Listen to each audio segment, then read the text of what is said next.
Yo, what's going on, guys? Jared here. Today I have another deck profile for you today, and I went to locals on Thursday and I got first place with a Spright Runick build with a little bit of spice to help with the new format. I think I innovated this deck a little bit to help with the Kashtira matchup that is supposed to be highly anticipated, and I'm going to explain it to you when I get into the deck profile. And yeah, I just wanted to show off something for the new format that did well, and I did play against Kashtira in the tournament, but yeah, I did win, obviously, but I just wanted to show off a little bit of this deck, something to look forward for the new format, maybe something different you want to try playing. And yeah, so I hope you guys enjoy the deck profile. And if you do enjoy, please consider subscribing. I would greatly appreciate it. Now, without further ado, into the deck profile. Okay, guys, so here is the deck. We have the extra deck here. And we have the main deck. Now I am going to break this down just through monster spell and traps as normal. And like I said, this is a Spright Runick deck profile, first place from my locals. Again, it's very early on in the format, so you know things are not going to be completely set in stone. I'm going to talk about things I would change, and possibly depending on how the format shapes up. But yeah, so starting off with the Spright monsters, I'm actually keeping this very light. And the reason I'm doing that is because of the loss of Elf. So losing Elf really affected this deck heavily because you don't have a long game with the Spright monsters anymore. So you pretty much get, like, for this build specifically, you get 2 go-arounds of the Spright cards, and that's all you get. You can't use Elf to revive them. There is some other ways to bring these back with something like some Summoner, but I'm not going to be doing that for the discard, which is a really cool card you can play, but for this build in particular, I don't think it's that great. And yeah, so I'm keeping this very light because these are actually the weaker parts of the deck. You want to grind a lot of decks out, and these don't help you with that as much as they used to without Elf. And then for the Nimble package, I am playing it with the 3 copies of Nimble Beaver and the 1 copy of Angler. I really like this card in this deck. I try to build with 3, but again, like, this deck it's a Runick deck before a Spright deck, and I think it's one of the most important things to remember. Because drawing all Spright monsters in this deck isn't great. And then if you're drawing too many and you see Angler, then this card's bad because you can't have, like, without the Runick cards, this card sucks. Like, this card's at its best when it's with a Runick card. So, or like obviously sent to deck with Sprint, of course, but you don't want to open up too many of these or see them later in the game. You can only resolve it once anyway, so you don't want to brick on it. So I'm keeping the Spright level 2 monsters very light because you can go into the deck with 1 level 2 and a Runick card anyway, so it doesn't really matter. Now, I am playing hand traps because the way the format's very open and anything can be played, so people are going to be trying different things and different strategies, and I think the most neutral, best way to beat most of them is with just general hand traps. So I am playing 3 copies of Nibiru. This is for a lot of the Kashtira decks who are overextending. You can punish them pretty hard with Nib, and then any of the other combo decks, some branded decks are doing the crazy combo too. You can also Nibiru them, so I don't think it's bad right now. I think it's pretty decent, and it doesn't need to, like, you're not just trying to, like, end their turn and have them end on nothing and you just kill them. You really just need to make the board, like, less strong so that you can use your Runick cards and your Spright cards to push through it a lot easier and start grinding them out easier. So just something to keep in mind. This isn't just some, like, mindless card to end their turn. This is, like, obviously that can happen, but the main purpose of this is to prolong the game longer than what your opponent wants it to be since you're playing Runick cards.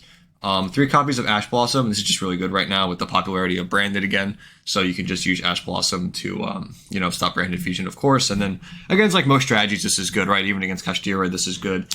Spright Mirrors, this is fine. Like, there's plenty of decks where Ash can come up very, a lot. And then the last hand trap I play was 3 copies of Imperm. Playing around triple tactics tasking is important. I'm not sure if this is going to stay Imperm, but it's like the best one. But it's also, it's the best one because it plays around everything. You can also set it turn 1 and block spell and trap zones, which has come up before. But the, drawing this off of Runick obviously isn't great because you can't use it immediately. So, like, that's where something like Veiler or Ghost Mourner would come in over it. But, like, the versatility this card has in your hand usually takes precedence over that specifically. Usually you don't need to draw into an out to be able to stop what they're doing. Usually you already have enough if you're at that point. So, but feel free to change this for something else if you would prefer it that way. But again, this is just something that worked for me. For the remaining of the monsters, I do play 1 copy of Hyperia. This is just like a very nice card to get after you ran through your Spright line and you need to do a gigantic play. This is just what I bring out most of the time. I don't want to play more of this because of the side deck. I do play, like, Lava Golem and Sphere mode.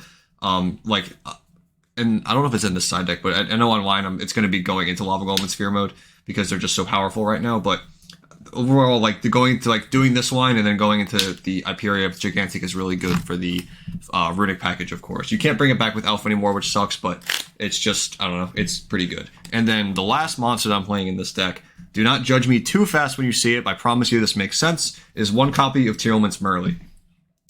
Merly is really, really good. And the reason it's really good is because Spright has a very awkward time against something like Kashtira, because they can do a lot with, you know, special summon Fenrir, special summon Unicorn, and that's a pain to out for this deck unless you have something like Flashing Fire specifically. And that's not always the case, right? You're not always going to have Flashing Fire to be able to just blow up the monsters. So what happens is you actually get new end board options with Merly and ways to do it. And I'm going to show you later on. I'm going to show you, probably at the end of this video, I'll show you the combo, because I think it's really important to understand why this is in here and why it helps counter certain decks. This helps counter Spright Mirrors and Kashtira. So just something to keep in mind, but it opens up new lines just playing one. And then even if you draw it, you can summon it and then just mill 3 and hit Runick cards. I've also randomly hit this once before, which was crazy, absolutely like bonkers and lucky. But yeah, but the point of it is you can, if you draw it, you normal summon it. It's a level 2 to still make Gigantic, and then you can mill it off. You can mill off your Runick cards. So just something to keep in mind.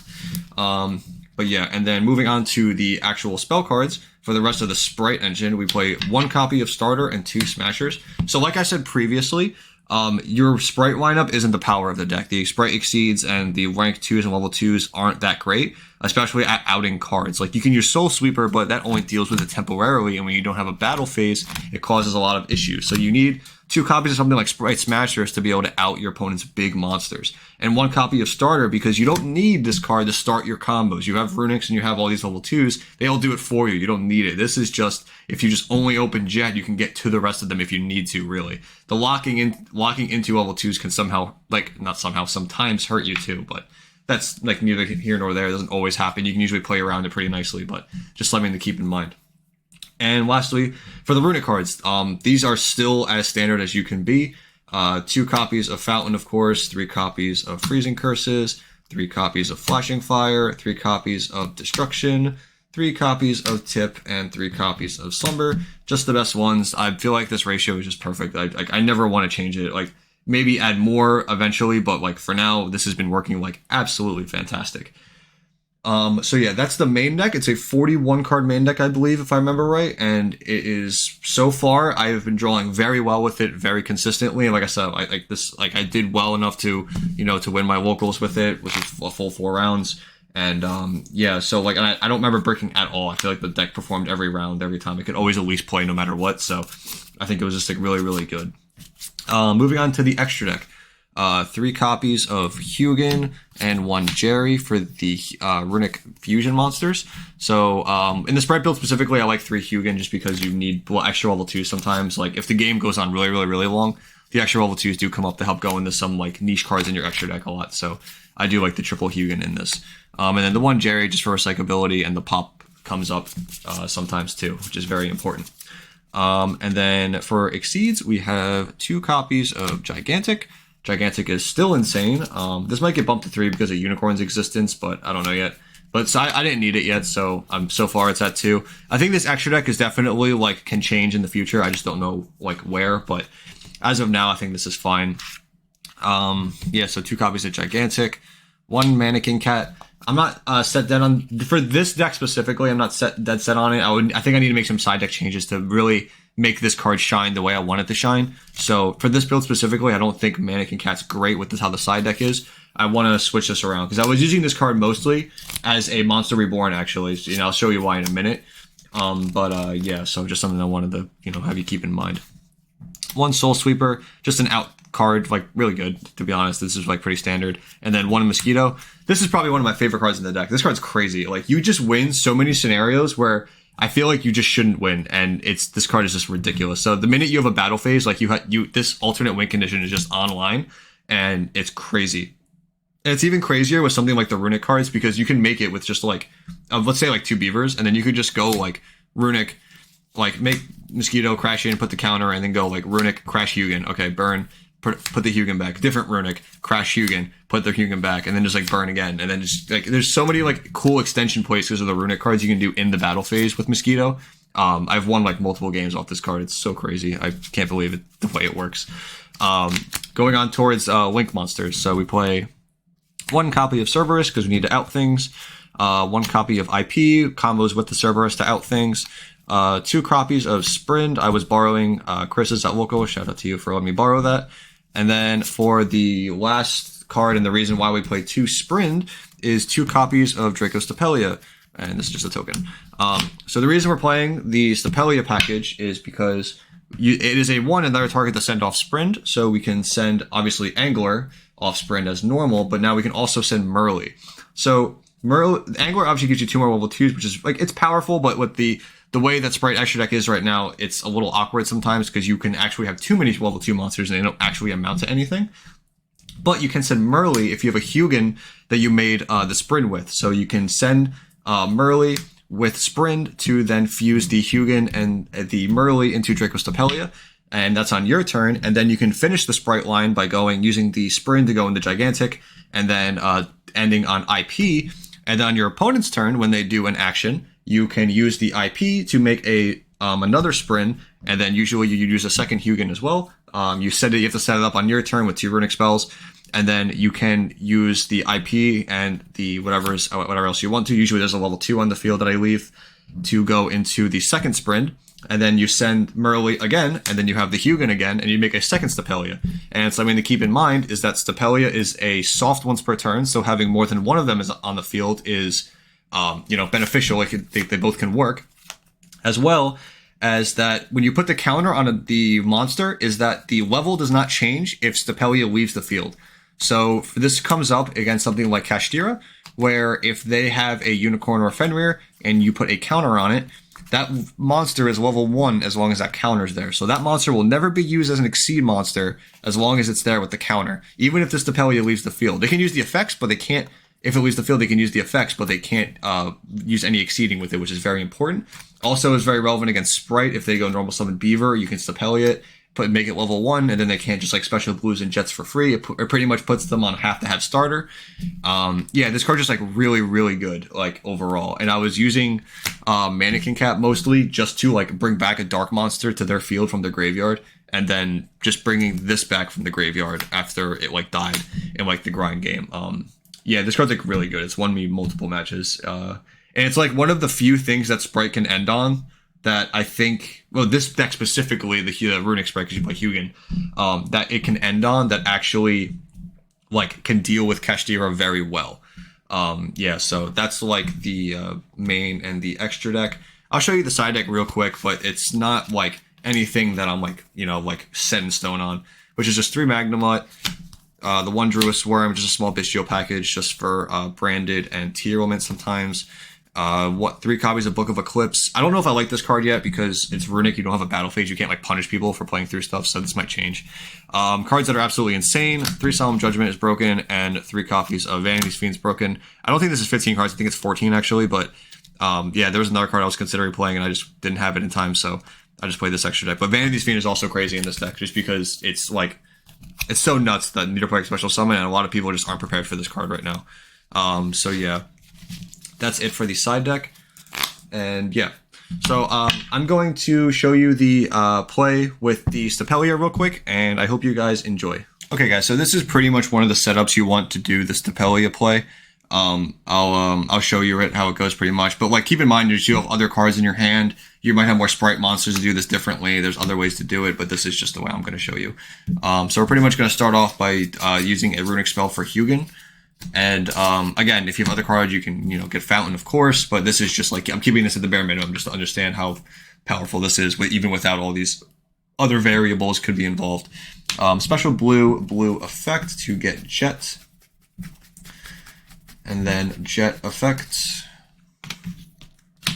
and then Jet is going, you can grab either starter or smashers. I'm going to pull both out just so I can talk about both when we get to the point where they come up. And then we are going to link summon with the blue and the Hugin to go into Sprind, and then Sprind effect will now send the Merly. What this does also keep the Runick engine going longer as well, because you can keep shuffling back your Hugins too when you go for plays like these. So it's very helpful. So the Hugin can go back, the Merly can go back, and then what this does is summon out Stapelia. And then from here, you can actually overlay and go into the gigantic Spright. And then you can use the gigantic Spright here, keep the sprint under it so it stays big, and then you can summon something like either Iperia, mostly Iperia, usually this is where I go for it, to be able to gain an extra draw. Now, this is where you have like some option trees. This is where the second activation of the Runick card will come up. Whoopsie. And then you can bring back out the Hugin. And then you can use the Hugin and the Iperia to go into an IP Masquerena. So now where you're here, and this is where your plays can vary a little bit with the starter and the smashers. So you can have starter to play around, to help play around stuff like carrot. You can get carrot and red to be able to help play around from one eruptions, or you can keep this in your hand as a starter for next turn for free with blue, just to be able to keep playing later. Or you can get smashers. I personally like getting smashers here, specifically because when your opponent does an action, you can just link these off and go back into Sprint, and then use Sprint again, and then again you just do the same thing over again to send the Merly again, and then you can use the Merly and the Hugin again to go back in. I gotta stop doing that. Go back into Trick of Stapelia. So yeah, like I said, Merly always goes back, so you always have it, and then it keeps recycling your Runick cards, which is good for the late game. And then you also have, where you get to this point, you also have a card you actually would like to banish with the smashers as well. So you get to it, both of these interruptions, and you also get these smashers as well still. And then that does not even include, using fountain and drawing cards, or any of, like, if you have like extenders for like sprites with like carrots and red, without even using like angler if you drew into it, or if you normal summon beaver, because keep in mind, I did all that without a normal summon. That was just all extra, that was all special summoning. So yeah, so overall, I hope you guys enjoy this little combo tutorial and hope you enjoyed the deck profile. I've been really enjoying this deck. I think this is something really unique that I don't see a lot of people doing in like Runick builds. I think now with how the ban list has made it, we have to look for alternate ways to be able to try to play these decks and innovate a little bit. And I think this is a great innovation for a Runick Spright deck specifically. Well, any Runick deck, right? Because you can make Sprint with Hugin alone. You just need a good normal summon to go with it. I just chose Spright because I feel like it was an obvious choice of being all level 2, and I want to play Sprint anyway. So, but yeah, you can do this with other Runick decks too, just something to keep in mind. I'm just using Spright for now. But yeah, like I said, overall, I hope you guys enjoyed this video. I thought this was something a little bit different, something unique here that I wanted to show off a little bit. So I hope you guys enjoy the rest of your day, and I will see you in the future. Bye, guys.